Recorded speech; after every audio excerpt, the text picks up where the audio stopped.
Alright, so I know I'm late to this, which I feel like I say this at the start of every video now, but I want to talk about Peacemaker Season 2. I feel like I've been kind of a James Gunn glazer for a lot of this channel, but today I will not be doing that because I'm afraid to say that Season 2 of Peacemaker was really disappointing. Yes, the gun has jammed. I loved the first season of Peacemaker, and I had high hopes for the second one, since this was coming right off of Superman, and the trailer looked very interesting, so this season not being good really made me disappointed. But let me just briefly talk about what the season is about without getting too much into spoilers. Yeah, this video will have spoilers, by the way, so spoilers for a show that's finale came out 2 months ago. So this takes place a couple months after Superman, and we see where Peacemaker left off after his show. Even after the events of Season 1 where he saved the world from an alien invasion, Peacemaker's life still kinda sucks. He gets rejected from the Justice Gang, Amelia Harcourt doesn't seem to have feelings for him, and his family is all dead. But he discovers a door in his dad's quantum unfolding chamber that leads to an alternate dimension. In this dimension, his life is so much better. He's seen as a hero, his brother and dad are still alive, and his dad actually loves him. And Amelia Harcourt is in love with him. Meanwhile, Argus has been monitoring Peacemaker since its new director is Rick Flag Sr., who has recently found out that Peacemaker killed his son, so he has a vendetta against him.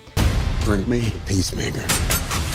Alright, I want to talk about the intro. I love the intro to the first season. Do You Want to Taste It by Wigwam is great. At first, I wasn't really vibing with the intro to the second season because I was like, okay, this is nowhere near as good as the first season intro. And I was like, I missed the old intro. But it did grow on me. I still think the first season's intro is way better, but the new one is still good. I like Oh Lord by Foxy Shazam, but it's not as good as Do You Want to Taste It. The main characters from the first season return, except for Myrn, because he's dead. Obviously, Peacemaker returns. Alongside him, all the 11th Street kids return. Vigilante is back, and he's still really funny. He's my favorite character in the show. John Economos is back. Now he's working for Argus, but he's still loyal to Peacemaker. Leota Adebayo, who is the daughter of Amanda Waller, is back, and we could see she's struggling but still optimistic, trying to start a spy company. You're living in the worst level of Grand Theft Auto. But she's separated from her wife. Amelia Harcourt is back, and she is a complete mess.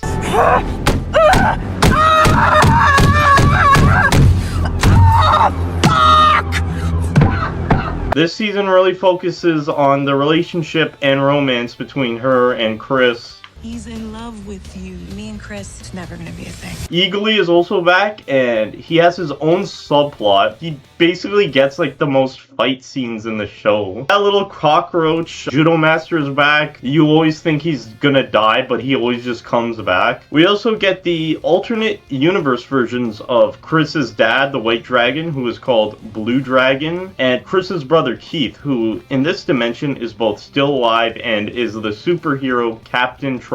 New characters are introduced too. Rick Flag Sr. making his third appearance in the DCU, now wanting revenge against Peacemaker for killing his son. We are introduced to Argus agent Sasha Bordeaux, who we learn is a cyborg. We get the original character Langstrom Fleury, played by Tim Meadows, who's really funny. He's an Argus agent who makes the most offensive jokes. He also has a running gag where he has bird blindness. I have bird blindness. Bird blindness? I can't tell the difference between one type of bird and another. Okay, but a duck and an eagle are totally different sizes. Yeah, well, they look the same size to me, man. I love his dynamic with Economos. He just pisses him off so much. You are one curmudgeonly motherfucker, Ginger Cool.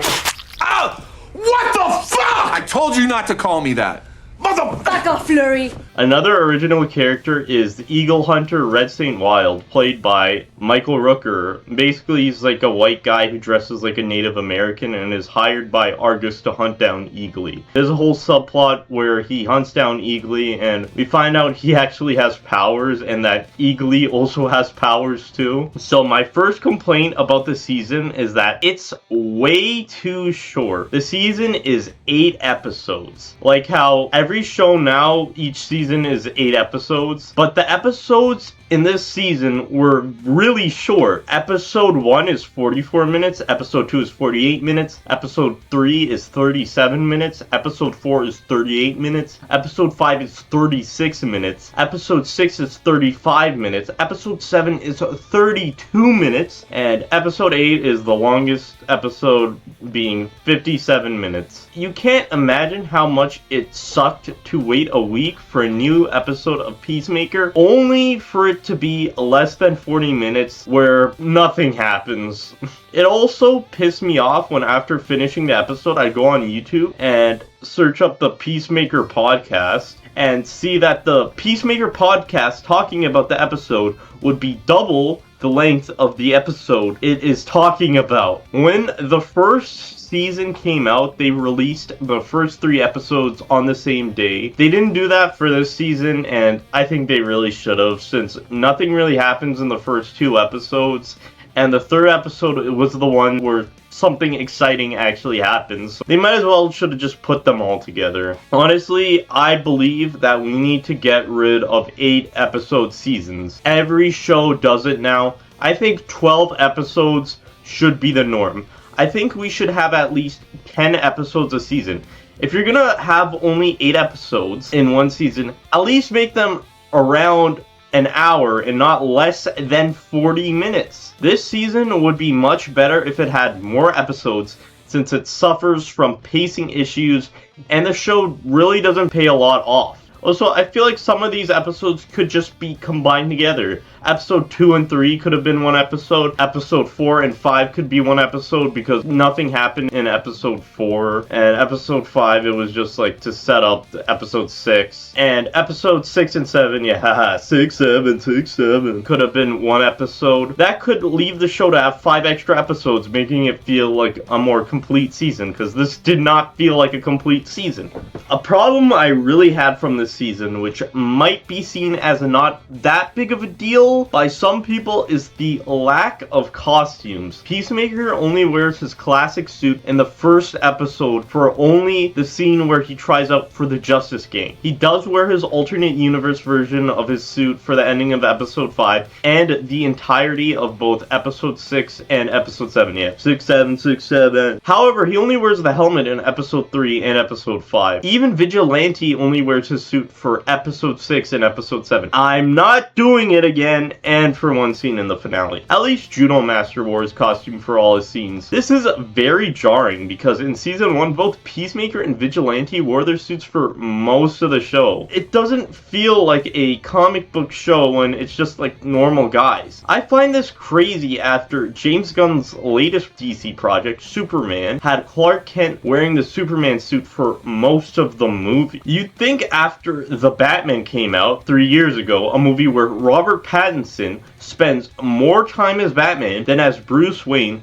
we'd get more superhero stuff where the hero wears their costume more often. But we're still getting stuff like Daredevil Born Again and Peacemaker Season 2 where the heroes don't wear their suits. Hell, even Born Again had Daredevil in costume more than Peacemaker. It's crazy how Peacemaker wears that suit more in the intro than he does in Season 2. What I find even more outlandish about the suit not being in the season as much is that John Cena loves wearing the suit. In every promotional thing for Peacemaker, he's wearing the suit. I can't blame him. Not only is the suit dope as fuck, it looks really comfortable. It looks more comfortable than the Vigilante suit. I don't know why they didn't take every opportunity they could to get him in that suit, because John Cena loves wearing it. He wears it more in the promotional things than he does in the actual show. He wears this stupid outfit he got from his alternate universe closet for like a majority of the season. So what I want to talk talk about next is how the season uses the alternate dimension. This was something I was very excited about since it seems like the show was actually using the multiverse to do something interesting for a change.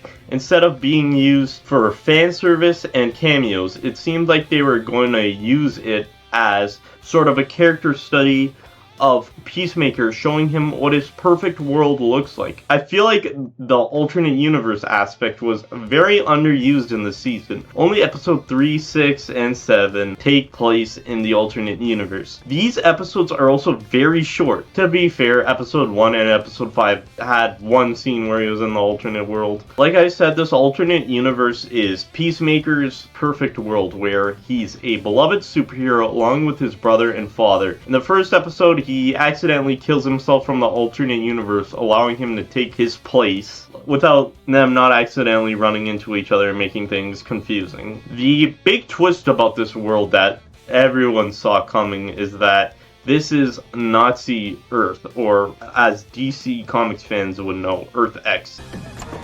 Look out! A blast!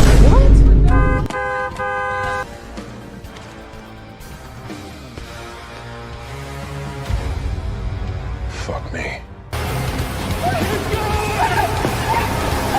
This was obvious because we only see white people in this alternate universe. We actually do get a twist within the twist that I actually liked, where we find out that the Blue Dragon in this universe actually isn't a Nazi and actually doesn't agree with all the racism in his world, but just doesn't have the strength to fight it. Awfully generous for a Nazi. Don't call me that. Don't call you a Nazi. I didn't create the problems in my world, Missy. I don't agree with them.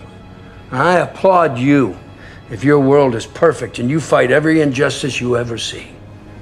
Is that what you do? Unfortunately, I haven't got the strength for that.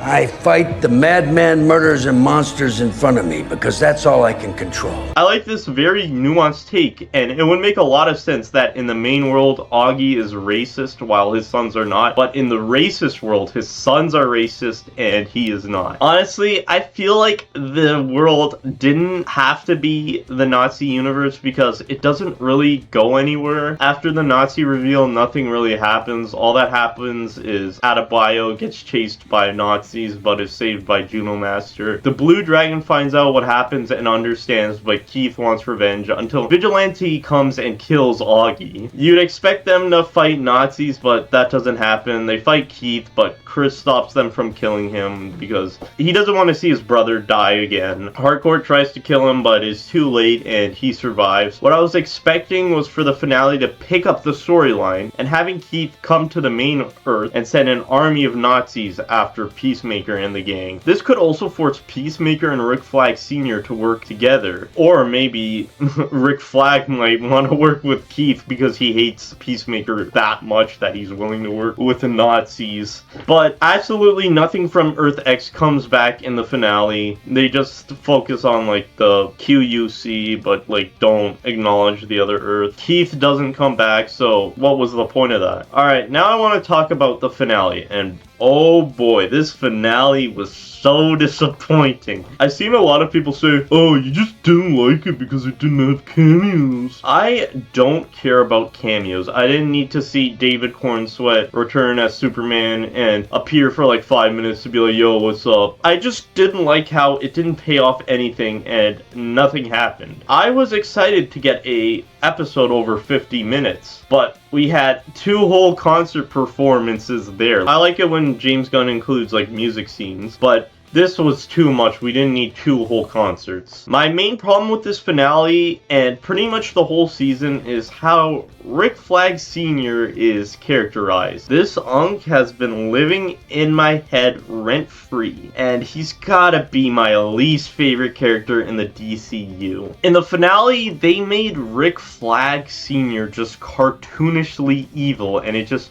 came out of nowhere. In this episode, he's now using the QUC to try to find an unpopulated dimension that he can use as a prison to put metahumans in. During most of the show, it's him wanting to get the QUC because of his vendetta against Peacemaker. He talked to Lex Luthor one time and now he wants to exile all metahumans. I don't know where his metahuman hate comes from, because like during the season he doesn't really care about metahumans. If Peacemaker was a metahuman, then I'd get him having racism against metahumans, but Peacemaker's a normal guy and that's the guy he hates the most, so I don't get that. What I find even more completely out of character was him laughing as Argus agents were dying in alternate universes. We need help!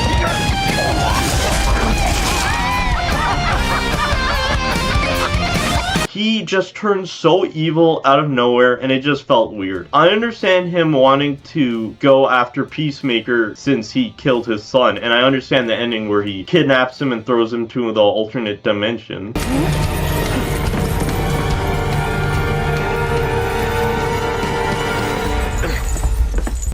Yeah. This is for Ricky. You piece of shit.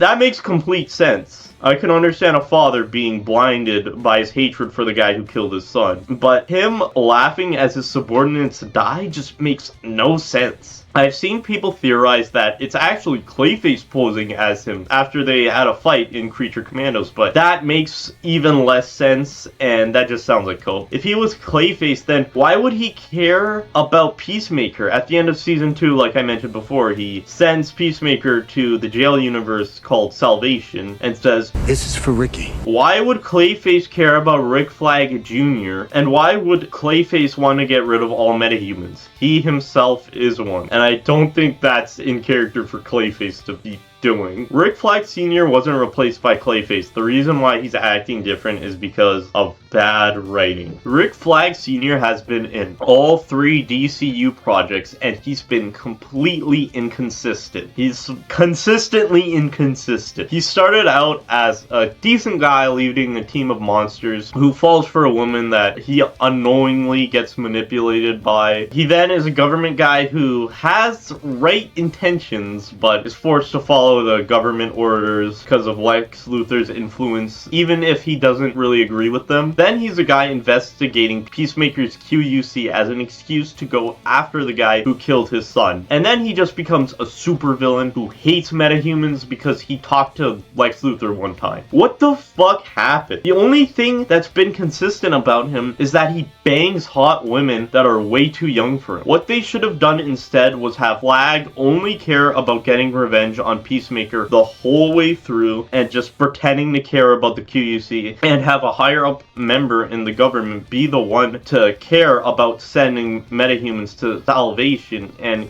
kind of take advantage of Flag's vendetta. Honestly, I'm getting tired of Rick Flag Sr. I literally don't want to see him again. Unfortunately, it's been confirmed that he's going to have a big role in Man of Tomorrow. I was afraid they might make him the main villain of that movie, which would be so lame. But James Gunn has officially announced that Brainiac will be in the movie, and he's casted Lars Ettinger. Brainiac being in a Superman movie, he's obviously going to be the main villain. I can't believe I'm saying this, but seeing the DCU's overuse of Rick Flag Sr. has made me miss Amanda Waller. I prefer her being used as the go-to morally gray government member instead of him. Rick Flag Sr. has completely replaced her role. Like, this is reverse DEI. I don't even know why Flag got promoted after the events of Creature Commandos. This guy literally started a war because he was horny. He should have been completely blacklisted and demoted from Argus. The Flag from Creature Commandos and the Flag from Peacemaker Season 2 do not seem like the same character at all. I've seen people say, oh, the point of Creature Commandos was him becoming who he is in Peacemaker, and no, it's not. There's a difference between being a guy who fell in love with an evil woman and wanted to trust her because he was in love with her, to laughing as his agents are dying. Something that was focused on in this season that I'm not really a fan of was the relationship between Peacemaker and Harker. Harcourt. In the last episode, we get a flashback to them on a party boat, and we see that they kissed. I think the fact that Amelia Harcourt is played by Jennifer Holland, who is the wife of James Gunn, just makes it feel very weird to see her kiss John Cena. Watching the scene just made me think about James Gunn wrote and directed a scene where his wife kissed John Cena. On the Peacemaker podcast, Gunn was talking about how uncomfortable he was before directing the scene. Also, by the way,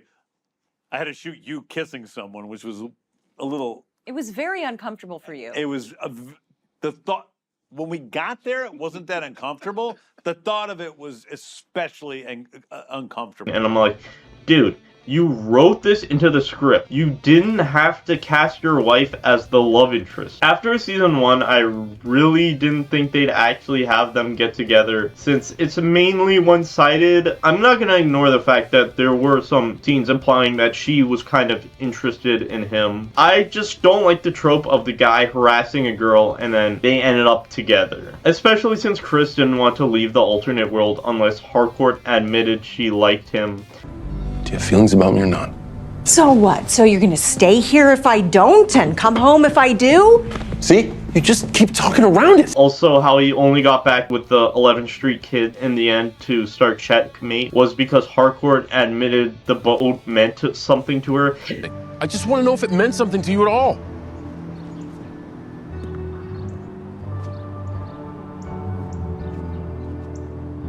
Of course it did. Fucking asshole, it meant everything.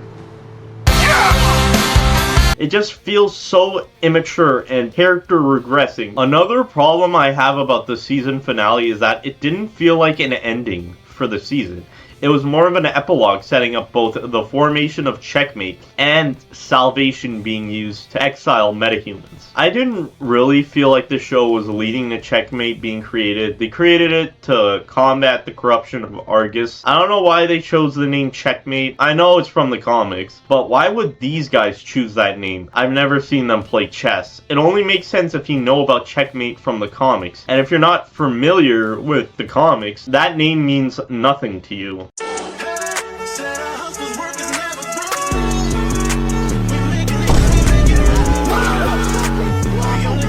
I heard people say that they're gonna make a Checkmate show without Peacemaker, and that's gonna be like the Peacemaker season 3 but without Peacemaker. Honestly, I don't think I want to see any of the Peacemaker supporting characters in a show without Peacemaker, except for Vigilante. They should give him his own show. Maybe Checkmate will return in the Waller show that was originally supposed to come out before Peacemaker season 2. Maybe the reason this season feels incomplete was because Waller was supposed to serve as Peacemaker's season 1.5. I guess they were originally going to set up both Checkmate and Flag's motives in that show. The difference between the season 1 ending and the season 2 ending is that the season 1 ending actually felt like it could have been the ending of the show. Every plot line was perfectly wrapped up in the first season, including the butterflies, the white dragon, Peacemaker's arc he goes through the show, and it ends with Adebayo exposing Waller. Of a woman named Amanda Waller.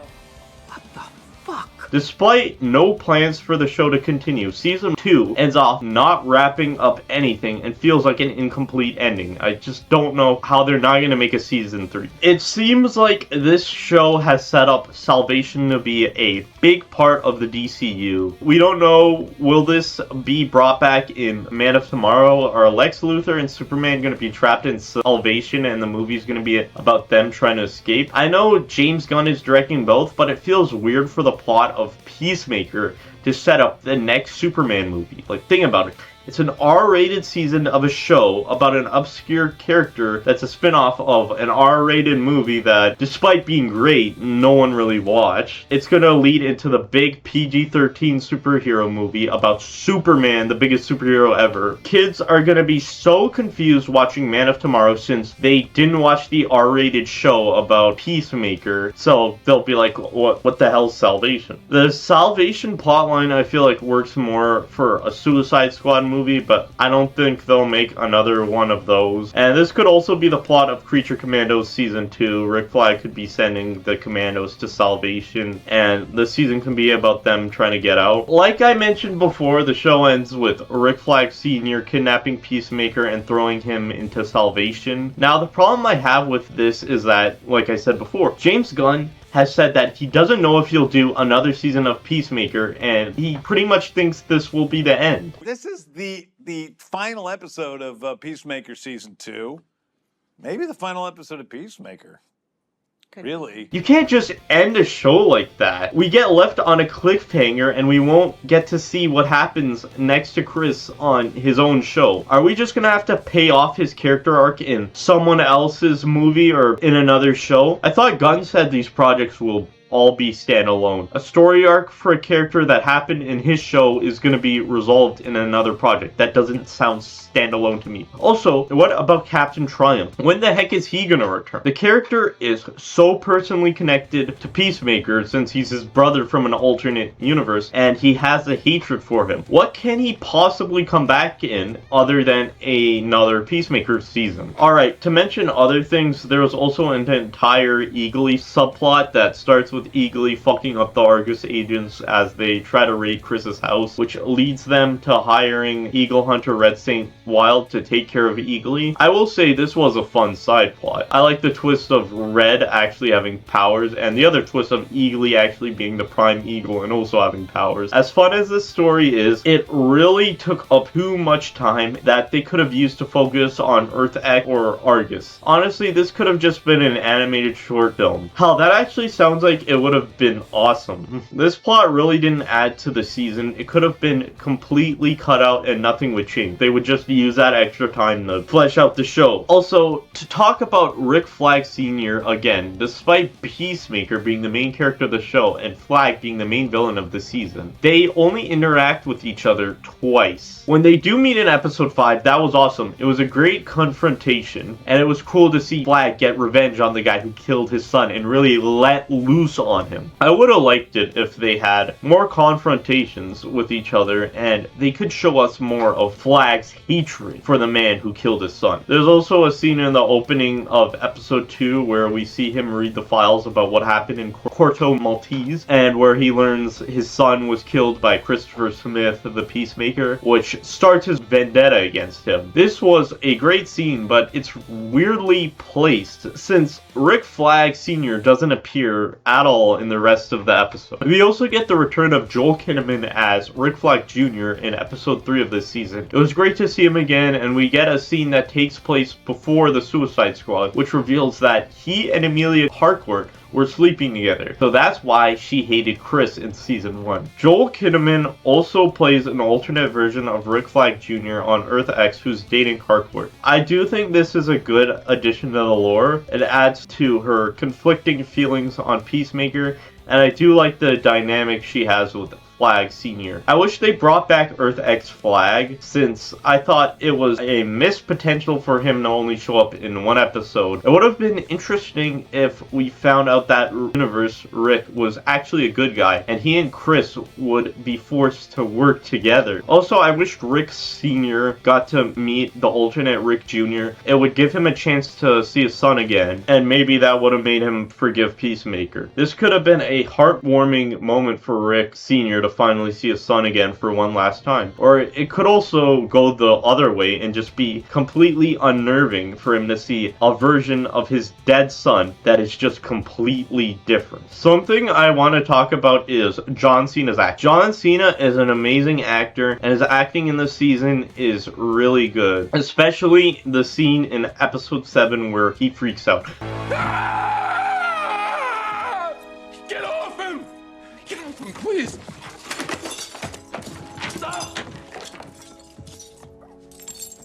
I think he has evolved so much as an actor, and he is just so great. I love John Cena so much. I think he is a great person too. I think most of the acting overall is very good in the show. Daniela Brooks is probably one of the best actors in the show. Her and John Cena are really good actors, and that's why like the scenes of them together are really good. That's what also made season 1 great, because a lot of season 1 was about their friendship and how these two seem very different but are more similar than you realize. Jennifer Holland's acting is really good here too. I think she also improved a lot from the first season. Not to say she was bad in the first season, because she was also very good. All the actors are good, like Freddie Stroma as Vigilante, Frank Grillo as Rick Flag Sr., Steve Agee as John Economos, Sol Rodriguez as Sacha Bordeaux, Tim Meadows as Flurry, Nutley as Judo Master, Robert Patrick as Blue Dragon, David Denman as Captain Triumph, and Michael Rooker as Red St. Wild. Even if I have problems with their characters, I still think all the actors did a great job. A scene I really liked is one of the few action scenes in the season. It was in episode 3 where Peacemaker was killing the Sons of Liberty members. I thought that scene was really cool and it was really violent. Completely made use of the R rating. I love how Peacemaker just goes full John Wick here. It was cool to see how competent and how badass Peacemaker is. Something I feel I probably should address is the orgy scene from episode 1. Yeah, that was definitely something. It was definitely done for shock value. But comparing this to The Boys, there's just so much more degeneracy and shock value that is used in The Boys. The orgy scene would have just been so much more degenerate if it was written by The Boys writers. If The Boys writers did this scene, John Economos would be forced to have to join into the orgy and he'd get sexually assaulted as a joke. The Boys writers would have also had someone try to fuck Eagly and get their dick bit off by him. If the Boys writers wrote this show, Rick Flag Sr. would have raped Peacemaker in the interrogation scene. Anyways, hope you guys enjoyed the video. Overall, I didn't think season 2 of Peacemaker was bad, but I think it was very disappointing. I'd probably give it like maybe a 5 or 6 out of 10, and it was nowhere near as great as the first season. Let me know in the comments what you guys think of Peacemaker season 2. Tell me whether or not you guys agree with me. Last time I made a negative video, I got a lot of comments from people that were just mad at me, which only gave the video engagement, which helped my video get more views. So if you got hate comments, leave them down below. Fuck it, even if you got death threats, leave them down below. I don't give a fuck. Give my video more views. I really wanted to love this season, so it made it ever more sad for it to not be as good. I feel like James Gunn writing this at the same time he was writing Superman also affected the season. James Gunn said the last episode of the show was the best thing he made, and listen, Gunn, I love you, but I'm sorry. You are wrong. This is not the best thing you've made. It's not even the best thing you made this year. What we absolutely need is for James Gunn to lock in when making Man of Tomorrow. I have faith the movie will be great. So it's a good thing he's not working on other projects while making this. The first 3 projects of the DCU have just been James Gunn things. Next year we're gonna get some non-James Gunn projects like Supergirl, which that looks like pretty fun. Lanterns, which I don't know about the direction it's going in. It's not what I'd personally do, but that could be great. And there's Clayface, which it's wild we're getting a Clayface movie and that it's the 3rd movie in the DCU, but that could end up being really great. Alright, goodbye, and remember to stay based.